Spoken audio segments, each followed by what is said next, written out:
tuning.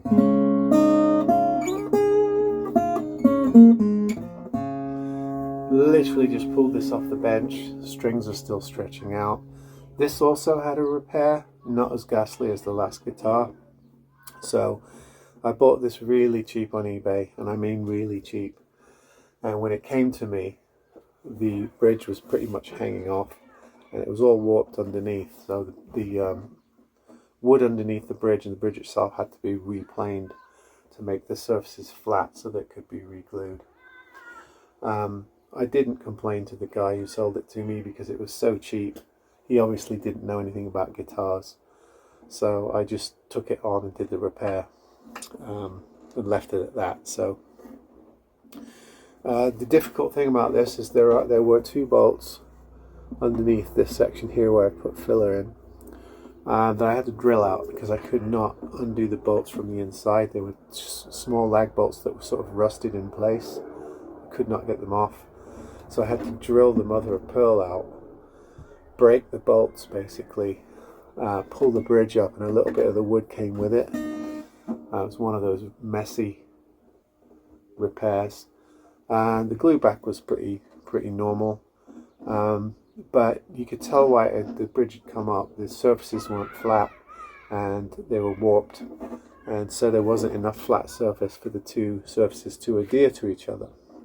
Anyway, this is a Summer Breeze GA100 RD guitar. Now, we've done Summer Breeze before, the natural version. This is one of the colored versions of the guitar. I suspect this is probably linden, basswood, possibly mahogany, something like this. Not an expensive guitar, but the EarthFire guitars that I've had have been pretty decent. This is probably the lowest quality. This and the other Summer Breeze that I had a video of earlier, I think it was late last year or maybe last summer. I decided to show this one because basically it's a different color and it came in with in a different condition. Needed more of a serious repair. Rosewood fretboard, mother of pearl inlay or mother of something. Very normal headstock. There's the EarthFire logo there, the EF, and the back. No problems with the neck on this one. It was just that bridge issue. It's been dinged up quite a bit. It looks good on the video because I went around it with a red Sharpie and then did some lacquer touch up of areas where there was bare wood gouges in the guitar. So it looks good from your vantage point. You can't really see the imperfections. There's a look at the back of the guitar. These are, 75-pound guitars in good condition. So I've got this back to playing condition. The bridge is flat on there. No issues with it coming up anymore. I plugged the 2 holes. I didn't put bolts back in there. I hate lag bolts on bridges. They always cause problems. So I got the surfaces flat and just glued it and then just filled the holes. I didn't reuse the bolts that were on the guitar. Because if the glue fails, the bolts hold the bridge in place, and that's where you have the problem. It's better if the bridge just fails and pops off than you have it bolted and glued on. If those of you who have worked on these instruments with bolts will know what I mean. Frets needed some dressing, needed the fret ends cleaned up, typical stuff for an older guitar. But, a good beta, a good beach / park guitar, for those of you who need a second guitar or a guitar to roam around with, something like this will work just fine.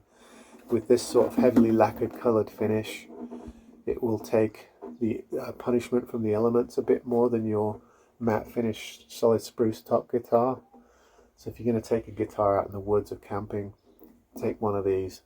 Don't take the the old Martin or Guild or anything like that. That's what people often use these types of guitar for, either beginning guitars, learning guitars, or guitars to sort of knock around with that you don't care if they fall off the stand or fall into the lake off the canoe. And this one may have had a few tumbles because it is nicked up pretty much all over it. It's got a few gouges on it that I've coloured and filled. I don't know if you can see any of those. But anyway, this one's back to playing condition now. I'll put a cheap gig bag with it. Probably sell it for, I don't know, £80, something like that. If it doesn't sell, I'll probably just donate it to the charity. But yeah, pretty reliable guitars, EarthFire. Again, a brand that I see in the UK. I didn't used to see it in the US, so I'm not sure if you can get these in the US. It might be, they might have started cropping up, but when I was there 3 years ago, I never had one of these in the US. So this is pretty much one of those UK brands, possibly European brands that you see, probably Chinese made. EarthFire, I've had some solid top guitars that were really nice. I had one really nice one I did a video for a while ago, and I've also had these Summer Breeze entry-level ones, and they're decent for what they are.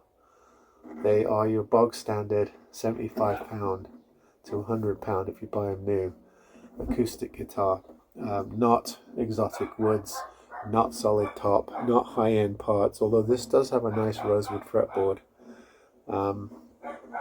Other than that, it's pretty entry-level stuff, but it plays, and it plays well, and it sounds okay.